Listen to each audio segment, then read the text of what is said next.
നന്നാവുന്നുണ്ട്. അരമണിക്കൂറായി കണ്ണാടി നോട്ടം തുടങ്ങിയിട്ട്. നീ പോടാ. ചേച്ചിയുടെ മനസ്സിൽ ഏതാണ്ടുണ്ട്. കുറച്ചു നാളായി ഞാൻ കാണുന്നു. പണ്ടങ്ങുമില്ലാത്ത ഒരുക്കവും വർത്തമാനത്തിനൊരു മയവും. എന്താ കാര്യം?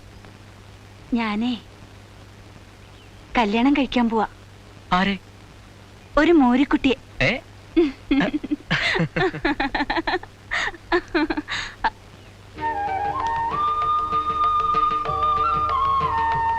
വായിക്കണ്ട, നല്ല രസമുണ്ട്.